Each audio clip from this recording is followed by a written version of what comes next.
Baik, saya akan mereview penggunaan Microsoft Whiteboard dengan menggunakan Wacom Intuos.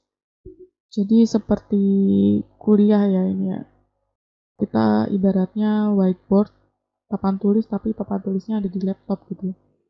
Itu kemarin itu catatan saya itu belum terhapus. Jadi selama saya tidak clear kanvas atau clear ini, maka catatan saya akan tersimpan di situ. Jadi mahasiswa juga bisa copy dari coret-coretan saya.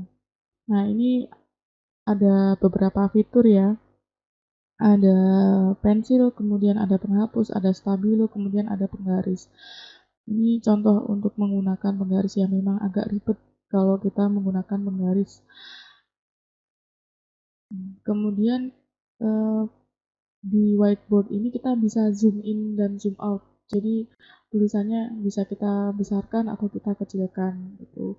Tapi sebenarnya tidak usah pakai penggaris pun bisa kita, misalkan mau membentuk segitiga atau persegi atau lingkaran itu tanpa menggunakan penggaris itu sudah bisa.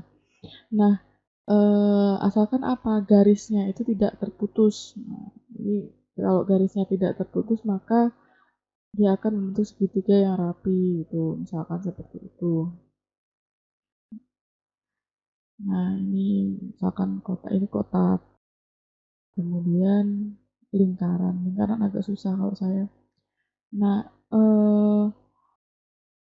di sini juga kalau Anda pencet di sini akan muncul, ini saya coba-coba dulu ya, coba-coba membuat lingkaran, coba-coba membuat bangun. Kemudian yang paling saya sukai di sini ada kita bisa sisipkan PDF. Kita bisa sisipkan di PDF, kemudian kita bisa pilih page yang ingin kita terangkan atau halaman mana yang ingin kita terangkan ke mahasiswa. Jadi kita tidak perlu membuat slide, cukup kita terangkan saja dari buku gitu. Nah, misalkan ini. Nah, ini misalkan saya mau menerangkan tentang struktur kristal ini. Nah, kalau kita menggunakan Microsoft Whiteboard itu kita bisa dimudahkan untuk menerangkan ke mahasiswa. Nah, contohnya seperti ini nih. Saya bisa menulis, ya, kemudian tulisan saya bisa dikopas langsung sama mahasiswa atau kita save kemudian kita share ke mahasiswa seperti itu. Ini contohnya ya. Jadi eh, memang apa namanya mahasiswa itu minta kita supaya slide yang dibikin itu tidak hanya animasi saja, tapi di situ ada penjelasan. Karena mahasiswa itu lebih cenderung susah apa ya, susah untuk membaca gitu. Ketika dia membaca sendiri tuh kesulitan kesulitan memahami. Nah, kalau seperti ini tuh ada ada voice-nya atau ada suaranya, kemudian kita ngorek-ngorek itu seperti real di dalam kelas, tapi yang perlu diperhatikan di sini adalah durasinya. Nah, durasinya jangan terlalu lama.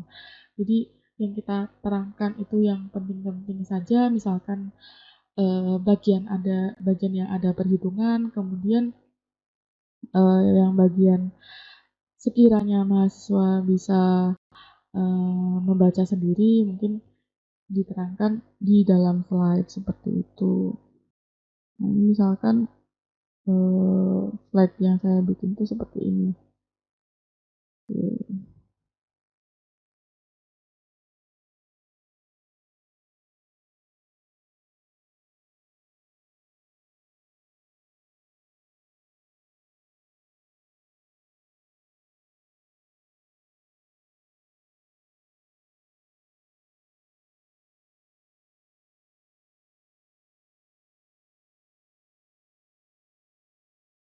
Selain itu, kita juga bisa menerangkan slide slide dari PPT kita ya, PowerPoint yang kita buat. Ini contohnya kita apa namanya, kita buka bahan ajar kita, kemudian kita terangkan. Nah, ini memang agak lama kalau untuk PPT itu buka ke whiteboard itu dan harus tersambung di WiFi, harus ada sinyal kalau dari PPT. Kalau mau cepetnya sih mungkin kita bisa apa namanya, buka PPT, kemudian kita screenshot. Nah, screenshotnya kita copy, kemudian kita masukkan ke kita save ke image, kemudian kita share di situ. Nah, ini agak lumayan lama ini bukanya ini. Sekitar berapa ya? Kurang, ya memang kurang dari 1 menit, tapi lumayan lama juga. Nah, ini kalau sudah terbuka seperti ini, kita pilih slide yang mana yang kita ingin share atau kita ingin terangkan. Nah, misalkan seperti ini, sama seperti tadi. Jadi di Microsoft Whiteboard ini memudahkan kita untuk menerangkan ke mahasiswa. Kemudian oret-oretan yang kita apa namanya, tulisan yang kita oret-oret di whiteboard itu bisa kita share lagi ke mahasiswa. Jadi mahasiswa bisa mengulang sendiri sambil apa namanya, melihat oret-oretannya tadi sambil mendengarkan video.